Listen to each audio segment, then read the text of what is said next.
Shalom adik-adik. Minggu ini kita akan memulai sekolah minggu kita. Sebelumnya kita akan berdoa. Lipat tangan, tutup mata. Mari kita berdoa. Tuhan Yesus, terima kasih atas berkat-Mu. Hari ini kami akan memulai ibadah sekolah minggu kami. Terima kasih untuk waktu yang Tuhan beri. Dalam nama-Mu Tuhan kami sudah berdoa. Haleluya, amin. Mari adik-adik kita nyanyikan I Love You Jesus.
Jero banget aku tresno Yesus, jero banget tresnoku jer roro, jero banget tresnoku jer roro, jero banget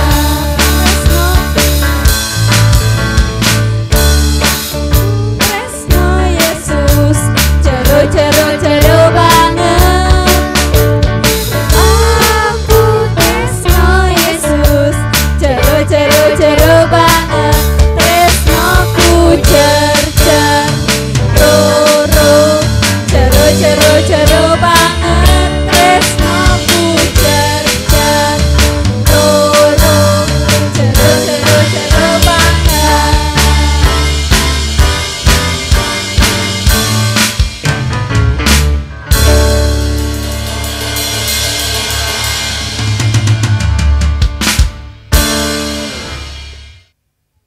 Adik-adik, mari kita pujikan Yesus pokok dan kitalah caranya.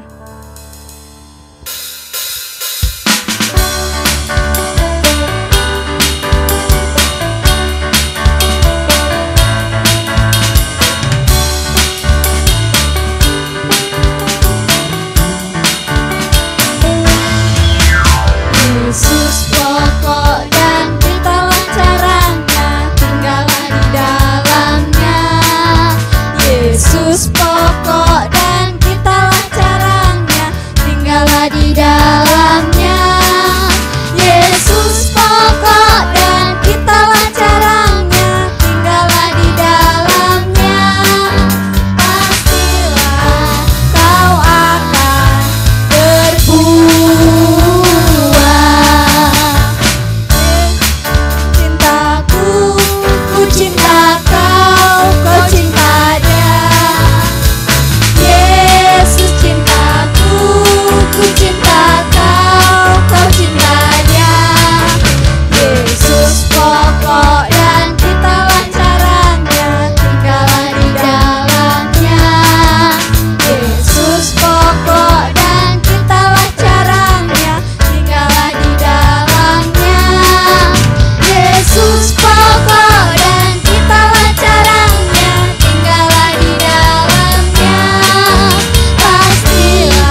Mari kita pujikan dari terbit matahari.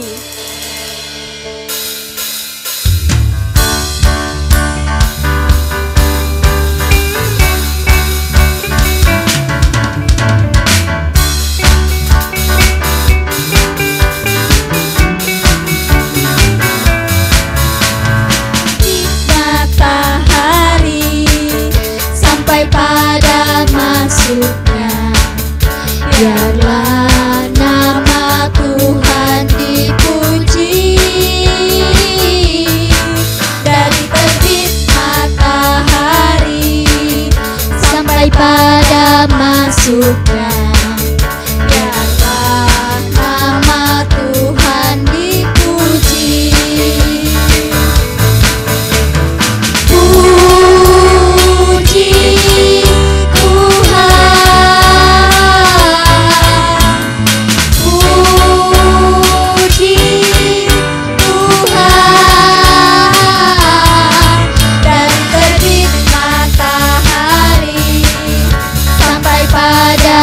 masuknya, biarlah nama Tuhan dipuji. Dari terbit matahari sampai pada masuknya, biarlah nama Tuhan dipuji.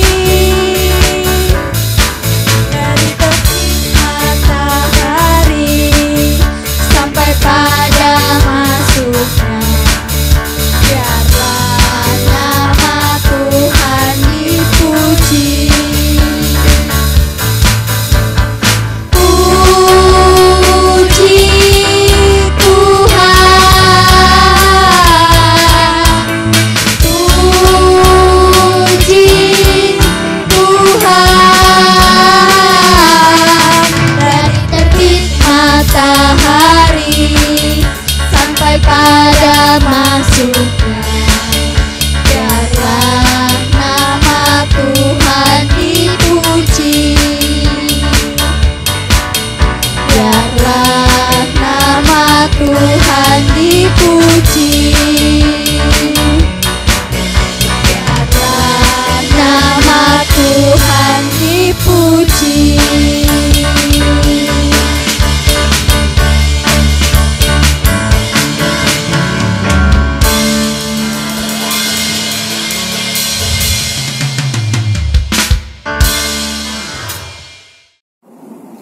Shalom. Adik-adik, kita sudah memuji Tuhan, kita sudah mengucap syukur kepada Tuhan karena Tuhan baik memberi kita matahari yang cerah terbit, memberi kita kesehatan, memberi kita sukacita. Dan sekarang saatnya kita semua akan belajar dari firman Tuhan. Siapa yang sudah siap mendengar cerita? Bagus sekali. Tuh, angkat tangan kan? Di sana juga sudah siap. Oke, hari ini Tante mau bercerita tentang apa ini? Boneka? Iya. Siapa di rumah yang punya boneka? Siapa yang suka boneka? Ini boneka apa? Anjing, lucu ya? Ini. Lalu ini? Oke. Makanannya apa? Pisang. Nah, adik-adik, ada seorang anak kecil namanya Tita. Berarti cewek ya. Tita, dia masih kelas 2 SD. Siapa di sini kelas 2? Berarti teman sekelas tuh kalau di sekolah. Tita itu suka sekali boneka. Dia punya banyak boneka. Ada binatang seperti ini, monkey, anjing, mungkin bebek, mungkin apa? Ayam. Bisa jadi. Boneka apa lagi dia punya kira-kira ya? Ada juga loh boneka yang manusia, yang pakai topi, yang pakai gaun, pokoknya macam-macam boneka. Kita suka sekali. Dan dia sangat menyayangi semua boneka-bonekanya. Dia rawat baik-baik. Dia punya satu tempat yang besar untuk menyimpan semuanya. Dan satu ketika, waktu dia berulang tahun, tantenya mengirim dia hadiah boneka Wah, tentu dia sangat senang sekali kan? Tahu bonekanya seperti apa? Tada! Minggir dulu. Iya, boneka beruang yang cukup besar. Dia senang sekali. Sekarang dia bisa memeluk boneka waktu tidur. Dia bisa bawa kemana-mana seperti seorang teman atau seorang adik. Dia senang sekali. Nah, kalau kita punya sesuatu yang kita sayangi, bagaimana? Apakah kita akan asal saja dengan barang yang kita sayang, habis pakai tinggalkan, nggak tahu nanti di mana waktu kita butuh?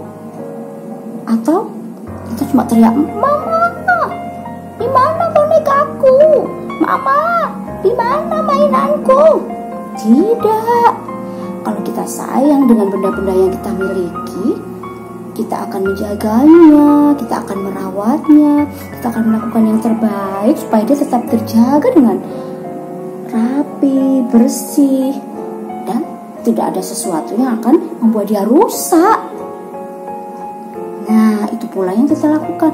Makanya dia punya kotak besar untuk menyimpan boneka-bonekanya, karena dia tidak mau boneka-bonekanya itu akan menjadi kotor dan rusak.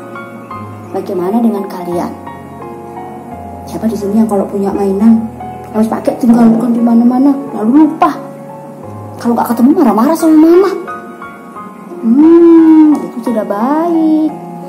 Kita harus belajar menjaga apa yang kita miliki. Sama seperti Tuhan yang sayang sama kita, Dia menjaga kita.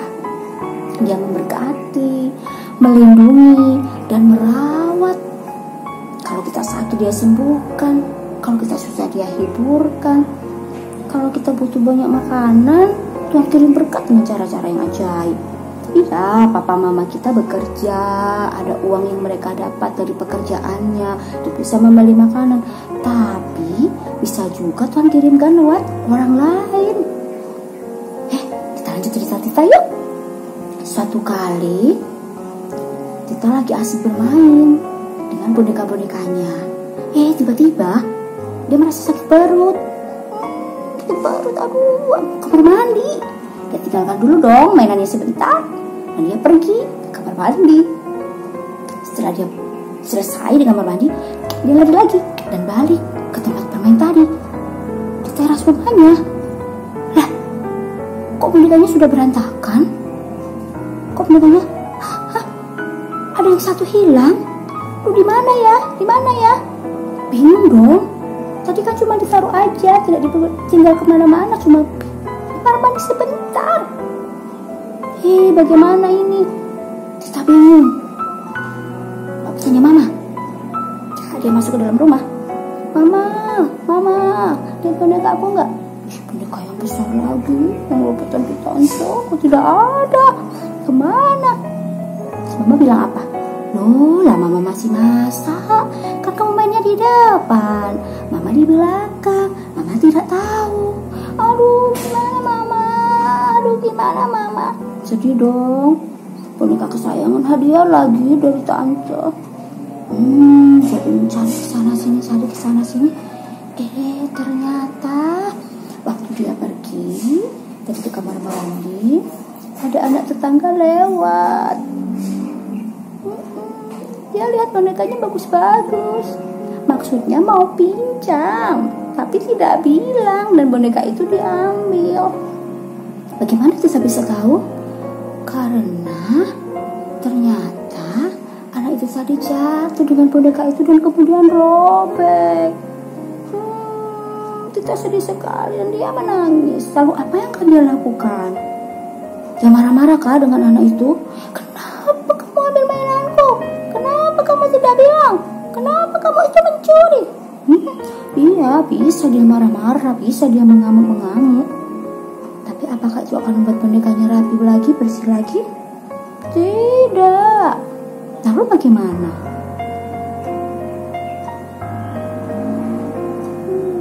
Kita bilang begini, ya tidak apa-apa, tapi lain kali kamu kalau mau pinjam permisi dulu, bilang dulu, jangan diambil. Lihat jadi rusak. Adik-adik, Kadang-kadang kita merasa Tuhan itu seperti meninggalkan kita. Padahal tidak. Dia masih menjaga kita karena Dia sayang kita. Kadang-kadang kita kena masalah, kita jadi sedih dan tidak tahu harus bagaimana. Tapi Tuhan akan menolong kita. Seperti Tita nih, sekarang bonekanya rusak. Tapi kan Dia sayang sama bonekanya. Ya, Dia memang belum bisa membersihkannya sendiri, Dia belum bisa mencuci sendiri, belum bisa memperbaiki yang robek sendiri. Dia bilang sama mama, mama minta tolong, bisakah betulkan boneka aku yang aku sayang ini? Tentu saja mama mau. Bonekanya dirapikan lagi, dijahit lagi, dicuci bersih. Tuhan tuh sayang sama kita. Tuhan akan melakukan hal yang sama seperti itu ketika kita sakit, kayak rusak kan rasanya ya. Mungkin tulang kita rasa ngilu, mungkin kepala kita pening, perutnya mules. Tuhan akan menolong kita, menyembuhkan kita. Mungkin kita lagi sedih karena ada teman yang jahilin kita. Kita merasa tidak punya teman. Tuhan akan bilang, ayo senyum, aku masih sayang sama kamu. Nanti teman kamu akan jadi baik lagi. Nah sekarang, kalau kita sadar Tuhan begitu sayang sama kita, Dia selalu memberikan apa yang terbaik buat kita. Apa dong yang kita bisa lakukan buat Tuhan? Masa kita cuma minta-minta terus? Setiap kali berdoa bagaimana? Tuhan, aku minta berkat. Tuhan, aku minta tas baru. Tuhan, aku mau jalan-jalan. Tuhan, aku mau baju baru. Jangan lupa, Tuhan ingin kita melakukan sesuatu juga untuk Dia. Apa ya? Menuruti firman-Nya. Kalau Tuhan sudah menjaga kita sedemikian rupa, Tuhan juga mau kita belajar melakukan apa yang membuat Dia senang. Kalau kita menjadi anak yang manis dan melakukan firman Tuhan, bukankah itu akan membuat Tuhan selalu tersenyum? Dan Dia merasa bahwa kasih sayang yang Tuhan berikan buat kita itu tidak sia-sia, karena kita mau menjaga hati kita, menjaga diri kita, melakukan firman Tuhan. Tuhan sayang sama kita, tapi kita juga harus sayang sama Tuhan, ya kan? Siapa yang di sini sayang sama Tuhan Yesus? Ya, jadi kita akan belajar sama-sama melakukan firman Tuhan sebagai tanda kita mau sayang kepada Tuhan. Ada ayatnya loh. Yuk kita baca sama-sama. Siapa yang udah bawa Alkitabnya? Di HP? Boleh baca. Ambil dulu? Boleh, silakan. Kita akan baca dari Yohanes pasal yang ke-14 ayat 15. Yohanes pasal 14 ayat yang ke-15, dan bunyi firman Tuhan seperti ini. Jikalau kamu mengasihi aku, kamu akan menuruti segala perintahku. Pendek ayatnya. Ayat hafalan minggu lalu lebih panjang loh. Ayo siapa yang sudah hafalkan? Bagus. Ada yang belum? Lupa. Nanti dihafalin ya. Kalau sudah boleh tuh bikin video, kirim ke guru sekolah minggunya. Minggu lalu apa ayat hafalannya? 1 Tesalonika 5 ayat 18. Nah minggu ini ayat hafalan kita Yohanes 14 ayat yang ke-15. Kita baca sekali lagi ya. Jikalau kamu mengasihi aku, kamu akan menuruti segala perintahku. Kalau kita sayang kepada Tuhan, kita mau belajar melakukan firman Tuhan, melakukan apa yang buat Tuhan senang. Karena Tuhan sudah lebih dulu sayang sama kita, menjaga kita, melindungi kita. Bahkan Tuhan Yesus mau mati di atas kayu salib supaya kita bebas dari segala dosa. Dan Dia pun berjanji akan memberikan masa depan yang indah kalau kita sudah dewasa nanti. Kalian punya cita-cita bukan? Ya, Tuhan akan menolong mewujudkan cita-cita itu. Tapi jangan lupa belajar melakukan firman Tuhan yang kita bisa menyenangkan hati Tuhan, sehingga Tuhan akan menuntun langkah kita sampai menemukan tujuan hidup kita dan mencapai cita-cita kita. Adik-adik, jangan pernah berhenti belajar melakukan firman. Jangan pernah berhenti belajar menyenangkan hati Tuhan. Jangan pernah berhenti belajar mengasihi Tuhan. Meskipun kita harus berjuang setiap hari. Kadang lupa, kadang enak melakukan apa yang kita mau sendiri. Tapi firman Tuhan mengingatkan kita, kalau kita mengasihi Tuhan, kita akan melakukan segala perintah-Nya. Setuju? Ayat hafalannya di situ ya, Yohanes 14 ayat 15. Oke, mari kita akan berdoa bersama-sama untuk firman Tuhan yang kita renungkan ini, juga untuk cerita kita belajar dari Tita dan boneka-bonekanya. Mari kita berdoa. Tuhan Yesus yang baik, hari ini kami belajar tentang kasih-Mu yang sudah Engkau berikan kepada kami, bahwa Engkau tidak pernah meninggalkan kami, tidak pernah lupa memberkati kami. Karena itu Tuhan, kami mau belajar mengasihi Engkau. Bukan hanya sekedar kami minta dikasihi, tapi kami mau belajar mengasihi Engkau dengan melakukan firman-Mu setiap hari. Mungkin itu tidak mudah, tapi kami percaya Tuhan akan menolong kami untuk bisa melakukannya, menjadi anak-anak yang penurut dan menyenangkan hati-Mu setiap hari. Berkati kami di sekolah, meskipun masih online, melakukan tugas-tugas dengan sungguh-sungguh. Berkati kami di rumah bersama papa, mama, ayah, ibu, kakak, adik, dan semua saudara kami. Berkati apapun yang kami kerjakan, karena kami rindu itu akan menjadi sesuatu yang menyenangkan hati-Mu. Di dalam nama Yesus kami mengucap syukur dan berdoa. Haleluya. Amin. Nah, jangan lupa ya, selalu belajar mengasihi Tuhan dengan menuruti firman-Nya. Karena itu, hafalkan ayatnya supaya nempel di dalam hati kita dan kita mau melakukannya setiap hari. Terima kasih buat hari ini. Sampai ketemu lagi minggu depan. Tuhan Yesus memberkati kita semua. Bye.